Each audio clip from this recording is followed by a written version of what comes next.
What's up everyone, it's Sinistry, and today I am here to discuss Disney's Dreamlight Valley, a new casual game in the vein of Animal Crossing and Stardew Valley. As soon as I heard about this game, I was so excited because I really do like Disney properties. It's not like I'm a Disney adult by any means, but I do also really love casual games, so it's kind of right in my niche. This game is so much more than just a kid's game, so I really wanted to break it down for you and give you the inside scoop on what to expect if you were to pick up Disney's Dreamlight Valley. Now make sure to like and subscribe if you like any kind of casual game. I really want to cover a whole bunch of them in the near future, both older and newer ones, so you will be right at home. But with that being said, let's drift off to Dreamlight Valley. Dreamlight Valley begins much the way that Stardew Valley does, where you're really tired of your city life and you're looking for a more rural and peaceful life. You go to a very familiar place in the middle of the forest, and as you get cozy in this environment, you begin to drift off to sleep. Suddenly, you are teleported to Dreamlight Valley, somewhere that you can only access from dreams. Even though the name sounds really beautiful, this is a very scary place. There are thorny vines everywhere, it's shrouded by eternal darkness, and it's really much more of a nightmare than a dream. Luckily, you run into Merlin, who explains the whole situation. Basically, there is a mysterious entity called the Forgetting, who kind of makes you forget everything, including how to be friends with each other. Unfortunately, the Forgetting spreads its evil magic through these thorny vines, which are literally everywhere. They're in houses, they're in yards, they're throughout the entire square, they're literally everywhere. The inhabitants of Dreamlight Valley have for the most part cleared out, including the ruler, who is somewhere speculated to be fighting the Forgetting or trying to figure out how to cure everything. But luckily, you are here, and with your magic and your dedication, you can help restore the valley to its once glorious state. And with that, let's jump into the gameplay of Dreamlight Valley. Dreamlight Valley has so many different things for you to do, and there are really in-depth tutorials that explain how to do each of them. The first thing you can do is eliminate the thorny vines, at least the smaller ones for right now. You can go up to them and you just click a button and they kind of like dissolve or evaporate or something. Then throughout the tutorial, you scavenge for different tools, so you end up being able to unlock a lot more abilities. You can forage for food and materials. You can break stones with your pickaxe. You can dig holes in the ground either to uncover treasure or to just dig holes. You plant seeds in the ground for food, and you can also water the plants with your magic watering can. Then you fish in the ponds, and you can cook and craft different items. Each of these tasks cause two different things to happen. The first is that you deplete energy, and you do have an energy meter that does refill over time. And the second thing is you can actually unlock rewards for doing a lot of these, very basic tasks. And some of these rewards include Dreamlight, which you can use to help restore the valley. Now, alongside those other tasks, you actually should work on your friendship with the different characters in the valley. You can befriend all of them, and then you can give them gifts, and you can actually hang out with them. Friends are super beneficial because they actually can support you in your day-to-day tasks. For example, I gave Mickey the ability to boost pickaxing rocks, and therefore I get more items when I pickaxe with Mickey by my side. Gaining more friendship also unlocks specific items that you can use throughout the game. For the most part, they're like decorations or clothing items, but I believe you can unlock some other items as well. And speaking of some of these customization items, let's go over customization in the game. There's a lot of customization within Dreamlight Valley, so I'm gonna break it down by each type of customization. First, before you even start the game, there is a huge character customization menu for you to go through and build your ideal character. I spent a lot of time on this feature because number one, I thought it was really fun, and number two, I wanted to get my character to look exactly the way I wanted her. But I should note that you can change your features later on, so you don't have to just stick with these for the entire game. I really appreciated the complexity of the character customization. It's one of the best I've seen aside from like Sims. But for example, you actually can choose between like a couple different kinds of freckles or different beauty marks or different eyeshadow styles or lipstick styles. And not only that, but you can change the color of pretty much everything. So you could have like different colored freckles, you could have different colored eyeshadow. And even for something like eyeshadow specifically, you get two different colors. So you get an outer color and an inner color, which means you can actually make some more realistic eyeshadows. And you can also set the opacity of like tons of different features, so you can actually have really faint features as well, or you could have really pronounced ones. The only thing you can't really change at this point is your outfit, but that's because you unlock clothing later on, and that unlocks as you get more items. So let's quickly talk about clothing. Clothing you can actually change at any point in the game, no matter where you're at with the clothing menu. There are so many outfits to unlock throughout the game. You actually get outfits in a couple different ways, which I will explain in just a bit, but you can get day-to-day looks, you can get formal attire, you can get costumes, all different kinds of things. So it's really exciting because you're not just getting like the same outfit in a couple different colors. There are so many different outfits, so your character can feel really special to who you are, and since things can be mixed and matched quite a lot, you can actually make things super customizable. And in fact, I believe there's a mechanic where you can make like your own items. I haven't really looked into this too much, so maybe I'll make a video on it some other time, but that's just another way for you to customize your character. In addition to your character customization, you can also decorate your house, at least the inside at first, and it's really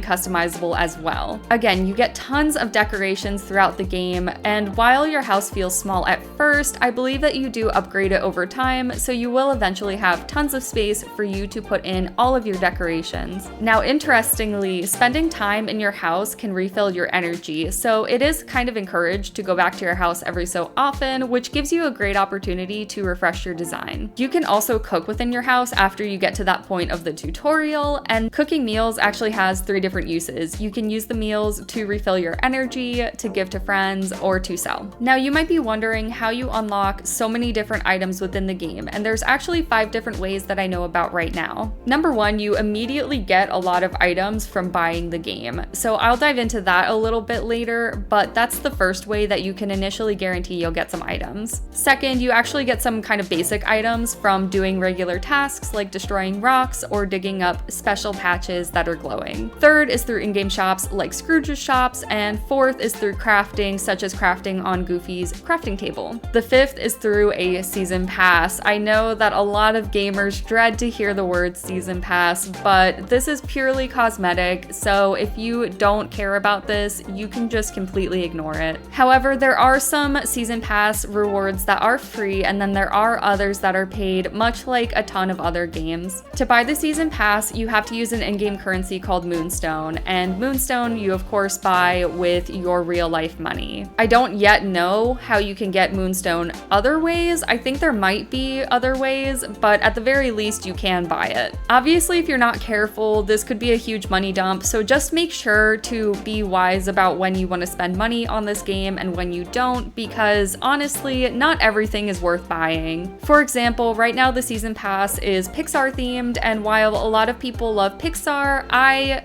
kind of don't really care about the items, and I would rather just save my moonstones for later. Now, while we're speaking about money, this is probably a good time to discuss the versions of Dreamlight Valley. Currently, there are 3 versions: Standard, Deluxe, and Ultimate. And keep in mind, I'm saying currently because we will get to what's coming in the future. All of these versions are called Founders Packs, which means that you are getting early access to the game before it is fully complete, and you also get special in-game rewards. I'll put up on the screen the different items from each individual edition so you can see what is in each of them, but I will just run through some of the basics. The standard edition is $30, you get 8,000 moonstones, and you get all of the items on the screen. Now, you might notice motifs. These play into the customizable items that you can create on your own, so you can use these motifs as decorations for those items. The second tier is Deluxe, which is $50. You get 14,500 moonstones, and you get all of the standard edition items as well as the items on the screen right now. And finally, we have the Ultimate Edition, which is $70. You get 20,000 moonstones, all of the standard and deluxe items, and all of the items on the screen currently. Now, the reason why I said that these versions are the only current versions is because in 2023, this game will become free to play. I don't know at what point in 2023, so I can't say it's going to be January 1st. It could be a year from now, it could could be a little bit longer, it could be less time, I'm not really sure. But what I will say is if you don't have the money to pay $30, $50, or $70 for this game, just wait until 2023. You will be totally fine just waiting. But if you have the money and you really want to play now, you don't want to wait until next year, then you can actually buy any of the packs for the same exact features throughout the game. The only difference is cosmetics. So unless you're like only planning to play this game or you really want specific items, you don't need to buy the most expensive pack. I bought the Ultimate Edition mainly because I am going to be covering this game a lot, so I figured it would make sense to have more moonstones and to have more items to show off, but personally, I would not buy it again if I had a chance. It's just so pricey, so I don't necessarily think that you need to spend the money on it again unless you have a very good reason. But that being said, most new games are $60 and this was $70, so it wasn't that much more than a new game. And since I'm going to be covering it on this channel pretty frequently, I figured it would kind of justify,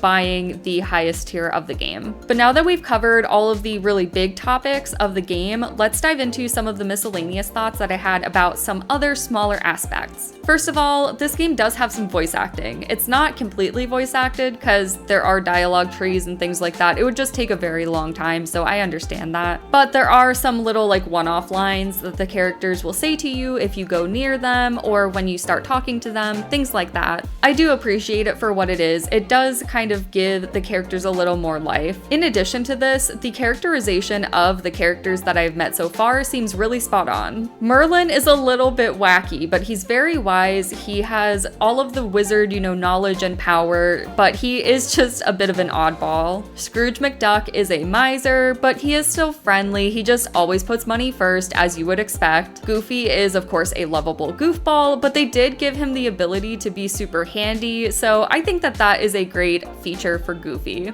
And Mickey seems like a serial killer, so I mean, it's pretty much spot on. I'm sure that Disney took the characterization of all of their beloved characters really seriously when allowing this game to be made, as they are known to do, so I'm sure that everybody is portrayed the way that they would really want them to be. And most likely a big reason why we're even able to have Dreamlight Valley and have so many characters is because Disney is working with Gameloft, which is a studio they've worked with in the past on mobile games. Now, Gameloft might scare some people because they have a really bad reputation for making awful mobile games, but Dreamlight Valley is like a complete 180. You just kind of have to keep in mind that the game is early access right now, so there will be bugs and there will be issues here and there, but that would be said about any early access game. For example, I think there was a quest that soft locked some players because they didn't have enough of an item they needed, but Gameloft actually sent out some more of that item to everyone to make sure they could progress. And they even specifically said in the in-game mail, like, hey, you're gonna need to have this item later on, just hang on to it, don't use it because you're gonna need it. Though that being said, managing items is the one thing I wish Gameloft would explain a little bit more in the game, because I don't always know like what the best items are to hang on to, and you don't have a lot of inventory space for a while. A big reason for this is because the game is a massive collectathon, and that's my next point. I really love collectathons, so this is an ideal game for me and probably an ideal game for a lot of people. It keeps so much of the game engaging. You're always collecting new flowers, new food, you're getting new clothing or new decorations or all these different kinds of things. But in addition, you also frequently get rewarded for collecting. So for example, if you collect a bunch of apples, you might get Dreamlight because you collected a certain amount to complete a mission. So even though this game isn't complete, it is still so engaging. So if you do really want to play this game now, you're not gonna be just, locked in the game after an hour. You'll have plenty of stuff to do for a long time. Now, there are a few things that I'd like to see in the game moving forward. The first is mobility aids. I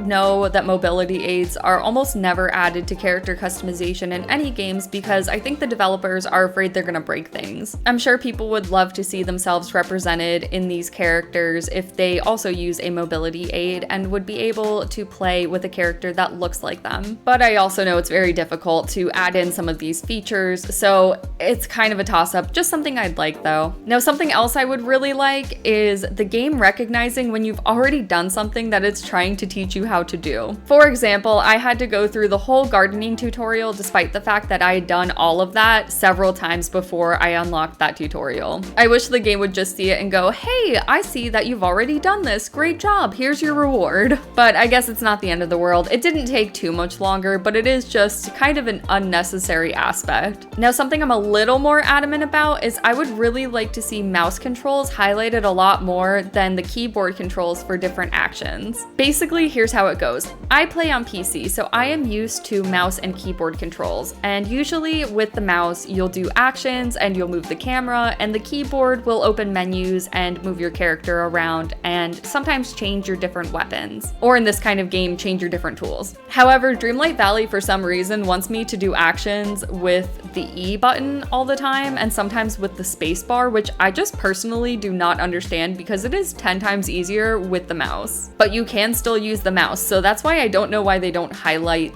the mouse controls. Like, they can just have a little mouse icon and they can highlight the different button that you need to press. So that's really my only technical thing that I would like to see changed. Now, my final kind of miscellaneous thought is while this game shares a lot of similarities to Animal Crossing, to Stardew, to Kingdom Hearts, it feels like a totally different game. You know, you're not just playing another farming sim. It still has that feeling of Disney. Like, everything is really manicured. Everything feels like you're in a Disney movie or a Disney property. And while you can kind of say similar things at times about Kingdom Hearts, I personally never really felt like Kingdom Hearts fully understood what Disney is, whereas I feel like this game kind of does. Like, everything in Kingdom Hearts was so focused on the Kingdom Hearts aspect, not on the Disney aspect, whereas Dreamlight Valley is a Disney game. It is Disney first and foremost. It is always going to be about Disney. So really, to wrap this up, I think that Dreamlight Valley is such a rich experience. I definitely would recommend that you play it either when it's free to play, or if you are really itching to get it, then get it today. It's totally fine. You can get one of the cheaper packs. If you like casual games like life sims or farming sims, or you like to be rewarded a lot in your gameplay, you will probably enjoy Dreamlight Valley. Honestly, I would recommend this game to anybody who wants a chill experience in their gaming, if they need to take a break from some of the more intense games, or if you're not much of a gamer but you're interested in this particular game. And whether you're an adult or a teen or a kid, it doesn't matter. You're going to have a fun time with this game, so don't get the feeling that this is a kid game that you will get tired of. But really, that's everything I have to say about Disney's Dreamlight Valley.